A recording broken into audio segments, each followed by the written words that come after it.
Bismillahirrahmanirrahim. Assalamualaikum warahmatullahi wabarakatuh.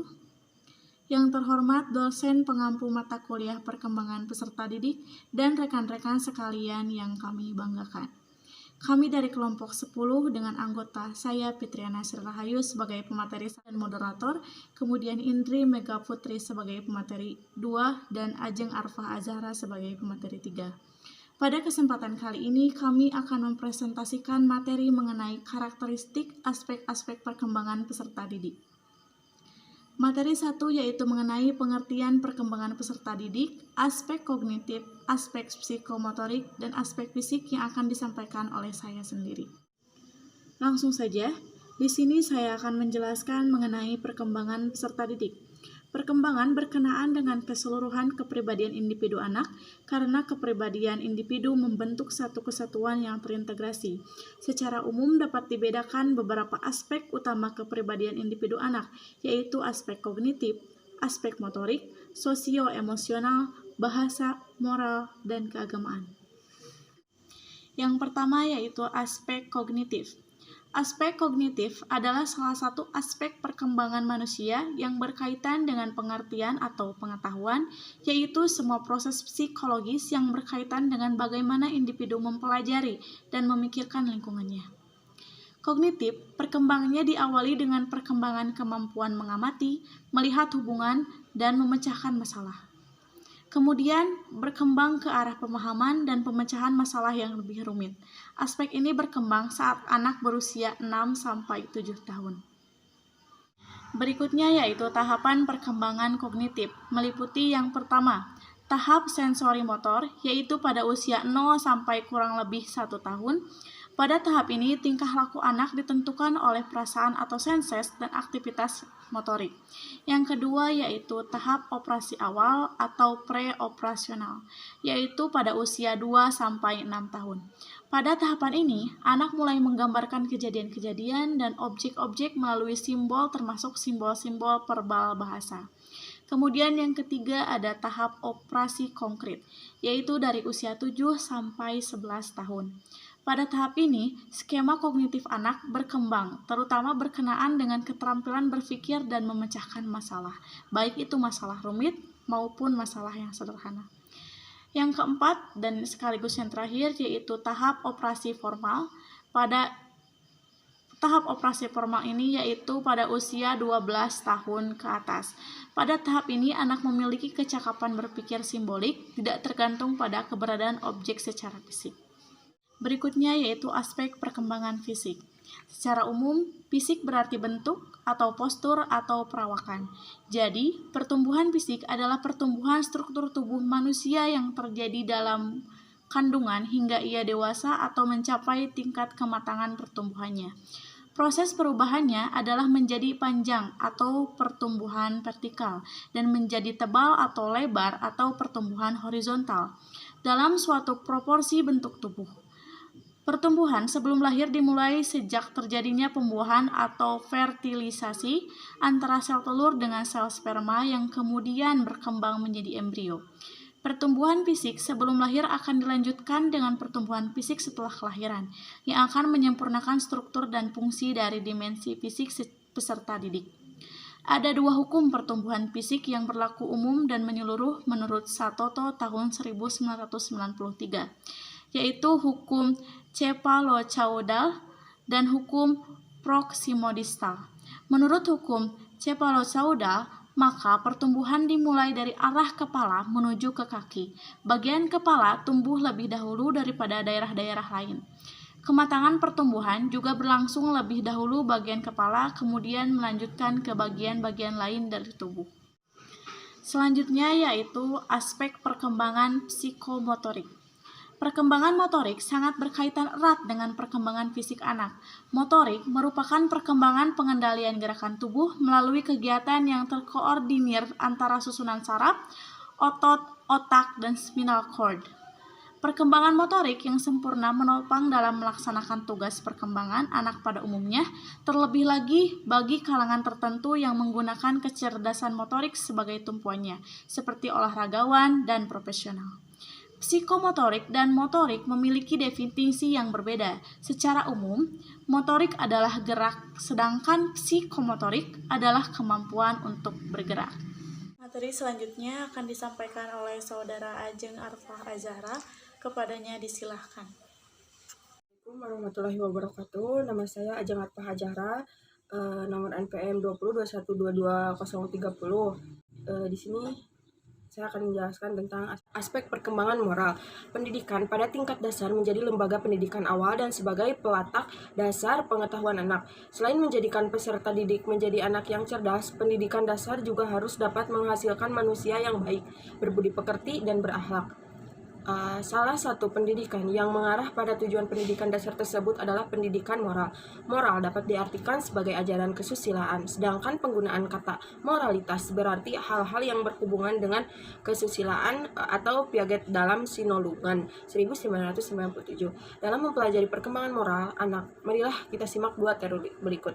Dalam bukunya The Moral Judgment of the Child 1923, Piaget menyatakan bahwa kesadaran moral anak mengalami perkembangan dari satu tahap yang lebih tinggi. Pertanyaan yang melatar belakang pengamatan Piaget adalah bagaimana pikiran manusia menjadi semakin hormat pada peraturan. Ia mendekati pertanyaan itu dari dua sudut. Pertama, kesadaran akan peraturan. Sejauh mana peraturan dianggap sebagai pembatasan, dan kedua, pelaksanaan dan peraturan itu. Piaget mengamati anak-anak bermain kelereng, suatu permainan yang lazim dilakukan oleh anak-anak di seluruh dunia. Dan permainan itu jarang diajarkan secara formal oleh orang dewasa. Dengan demikian, permainan itu mempunyai peraturan yang jarang atau malah tidak sama sekali ada campur tangan orang dewasa. Aspek moral juga sudah berkembang sejak anak masih kecil. Peranan lingkungan, terutama lingkungan keluarga, sangat dominan bagi perkembangan aspek ini. Selanjutnya ada aspek perkembangan emosional. Sebagai pendahuluan, marilah kita pahami apa itu arti kata emosi.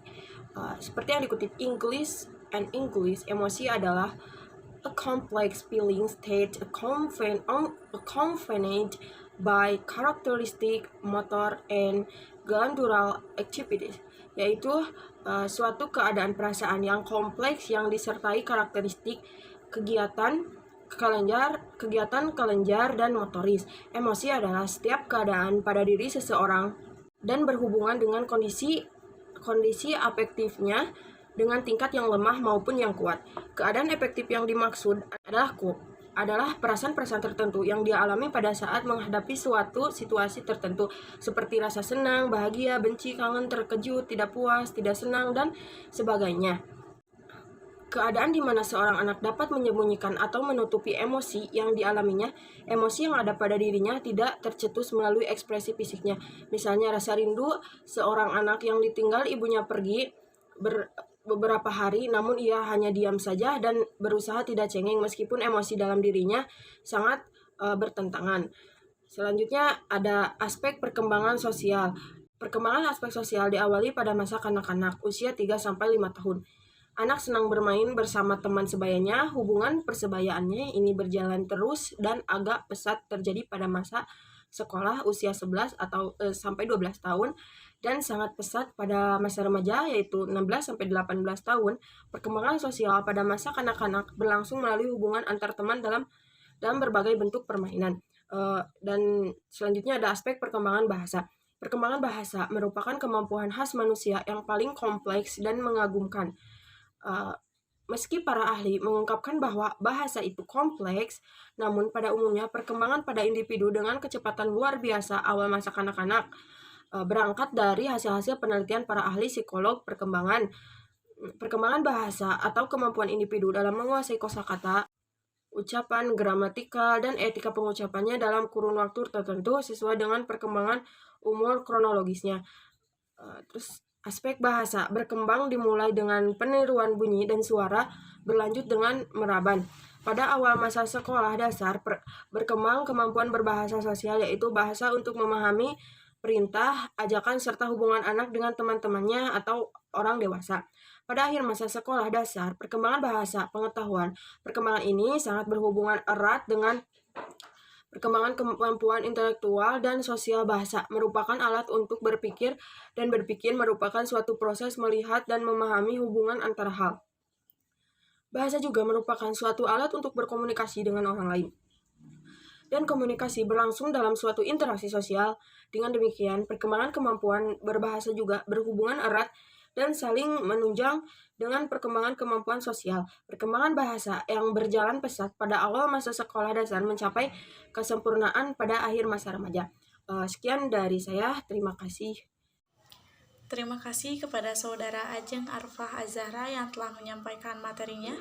Materi selanjutnya sekaligus kesimpulan akan disampaikan oleh Saudara Indri Mega Putri. Kepadanya disilahkan. Perkenalkan, nama saya Indri Mega Putri dengan nomor NPM 2021222006. Dan di sini saya akan menjelaskan mengenai implikasi perkembangan terhadap kegiatan belajar. Yang pertama ada perkembangan kognitif. Pada saat ini, siswa sekolah dasar, skema kognitifnya sangat berkembang, terutama berkenaan dengan keterampilan berpikir dan keterampilan memecahkan masalah. Perkembangan kecakapannya yaitu berkenaan dengan keterampilan menggolong-golongkan sesuatu atau mengklasifikasikan berdasarkan ciri dan fungsi tertentu.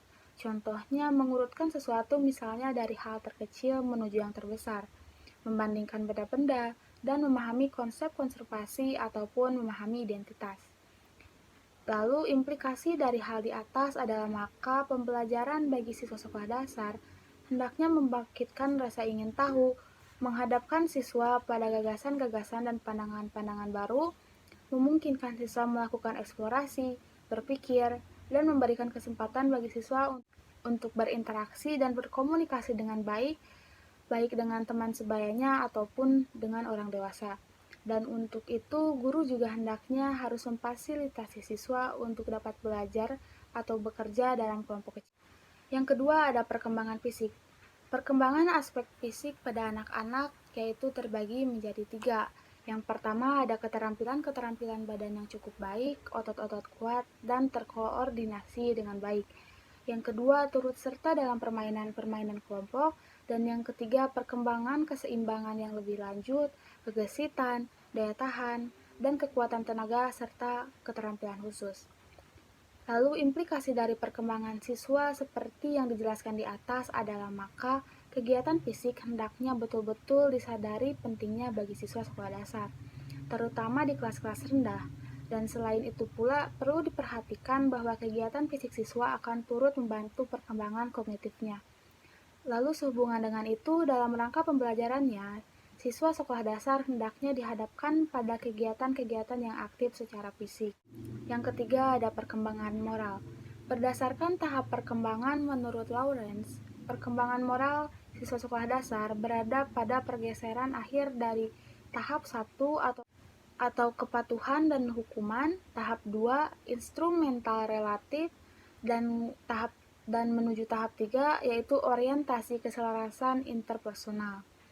Lalu implikasi dari perkembangan moral adalah maka guru hendaknya bekerja sama menciptakan aturan dan kejujuran, secara konsisten mengupayakan disiplin yang tegas dan dapat dipahami. Namun dengan demikian, pada kelas-kelas rendah, para guru diharapkan mempertimbangkan orientasi kepatuhan dan hukuman pada diri siswa. Yang keempat, ada perkembangan emosional. Perkembangan emosional siswa sekolah dasar antara lain adalah 1. Banyak menggunakan waktu untuk membebaskan diri dari rumah. Yang kedua, menyamakan diri dengan teman sebaya namun masih menerima persetujuan dari orang dewasa. Lalu, mudah terharu, tetap pemberani dan percaya pada diri sendiri. Dan implikasi dari perkembangan di atas adalah maka guru hendaknya atau semestinya menerima kebutuhan-kebutuhan akan kebebasan anak dan menambah tanggung jawab dari anak itu sendiri. Dan selain itu, guru juga hendaknya mengembangkan keberanian dan rasa percaya diri siswa dan juga keterbukaan siswa terhadap kritik. Lalu yang kelima ada perkembangan moral. Menurut tahap-tahap perkembangan seperti yang dikemukakan oleh Yellow dan Weinstein, perkembangan sosial siswa sekolah dasar yakni 1. Berorientasi pada kelompok tetapi kehidupan rumah masih berpengaruh. Lalu ingin bebas, memuja pahlawan, pemisahan dari jenis kelamin, Dan kelompok juga akan mempengaruhi bagaimana konsep diri dari anak itu sendiri. Lalu implikasi dari perkembangan di atas adalah para guru hendaknya mendorong pertemanan dengan menggunakan proyek-proyek atau permainan kelompok. Dan selain itu, guru juga hendaknya memberikan contoh model hubungan sosial yang baik terhadap sesama. Yang keenam, ada perkembangan bahasa. Bahasa merupakan alat untuk berkomunikasi dengan orang lain. Dan pada dasarnya, bahasa sebagai alat komunikasi tidak hanya berupa bicara, melainkan dapat juga diwujudkan dengan tanda isyarat tangan ataupun anggota tubuh lainnya yang memiliki aturan sendiri. Dan pemaparan implikasi perkembangan bahasa terhadap peserta didik adalah yang pertama, apabila kegiatan pembelajaran yang diciptakan bersifat efektif, maka perkembangan bahasa peserta didik dapat berjalan secara optimal. Sebaliknya, apabila kegiatan pembelajaran berjalan kurang efektif, maka diprediksi bahwa perkembangan bahasa dari peserta didik akan mengalami hambatan. Yang kedua, bahasa adalah alat komunikasi yang paling efektif dalam pergaulan sosial. Dan jika ingin menghasilkan pembelajaran yang efektif, untuk menghasilkan pendidikan yang optimal, maka sangat diperlukan bahasa yang komunikatif dan memungkinkan peserta didik yang terlibat dalam interaksi tersebut dapat mengikuti pembelajaran secara aktif dan produktif.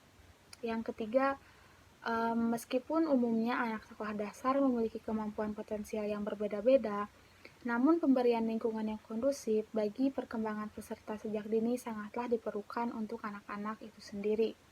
Lalu selanjutnya kesimpulan dari pembahasan bab ini yaitu setiap anak menjadi dewasa melalui proses pertumbuhan dan perkembangan yang secara bertahap mengenai keadaan fisik, sosial, emosional, moral, dan mentalnya. Seraya mereka berkembang, mereka mempunyai cara-cara memahami, bereaksi, dan juga mempersepsikan sesuatu sesuai dengan usianya. Konsep inilah yang disebut oleh para ahli psikologi sebagai tahap perkembangan. Dan pada setiap tahap perkembangan terdapat seperangkat tugas perkembangan, yaitu sejumlah tugas yang harus diselesaikan oleh individu yang terdapat pada suatu tahap perkembangannya. Sekian dari saya kembalikan pada moderator. Terima kasih kepada Saudara Indri Mega Putri yang telah menyampaikan materi-materinya. Alhamdulillah materi demi materi telah kami sampaikan. Terima kasih atas segala perhatiannya. Mohon maaf apabila ada kesalahan kata. Sekian dari kelompok kami. Wassalamualaikum warahmatullahi wabarakatuh.